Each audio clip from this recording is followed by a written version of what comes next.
के लाल और देश के वीर सपूत कैप्टन शुभम गुप्ता जम्मू कश्मीर के राजौरी में आतंकवादियों के साथ मुठभेड़ में शहीद हो गए। जब इस बात की सूचना उनके परिवार वालों को मिली तो कोहराम मच गया। परिवार के सदस्य शुभम गुप्ता के पार्थिव शरीर के आने का इंतजार कर रहे हैं। शुभम से उनके परिवार की आखिरी बार बात दिवाली पर वीडियो कॉल के जरिए हुई थी। उन्होंने कहा था कि वे अगले सप्ताह घर लौटेंगे। अब वो घर तो लौट रहे हैं, लेकिन तिरंगे में लिपटकर। कैप्टन शुभम गुप्ता के पिता बसंत गुप्ता आगरा में डिस्ट्रिक्ट गवर्नमेंट काउंसलर जिला अदालत में हैं।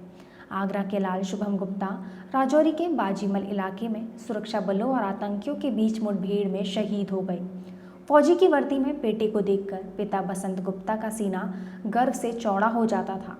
शुभम के परिजन इस वर्ष शुभम की शादी की तैयारियों में थे। इसी बीच शुभम के शहीद होने की खबर आ गई।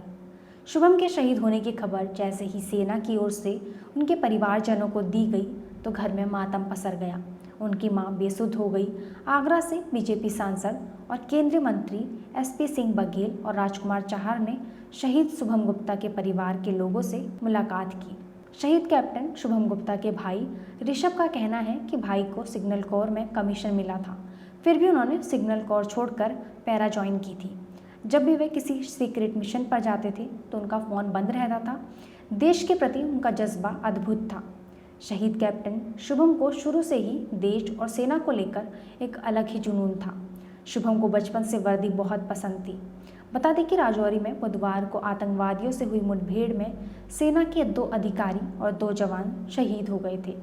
शहीद जवानों में आगरा के कैप्टन शुभम गुप्ता भी शामिल हैं। राजौरी में सेना को आतंकियों के छिपे होने की सूचना मिली थी। इसके बाद सर्च ऑपरेशन चलाया गया। वहां 2 आतंकवादी थे। सर्च ऑपरेशन के दौरान धर्मसाल के बाजीमल इलाके में आतंकवादियों और सुरक्षा बलों के बीच मुठभेड़ शुरू हो गई। गोलीबारी में 2 अधिकारी और 2 जवान शहीद हो गए। सर्च ऑपरेशन में सेना के राष्ट्रीय राइफल्स के जवानों के साथ पैराट्रूपर्स भी शामिल थे, लेकिन आतंकी घात लगाकर बैठे थे। जैसे ही सेना नज़दीक पहुंची तो आतंकियों ने ताबड़तोड़ फायरिंग कर दी।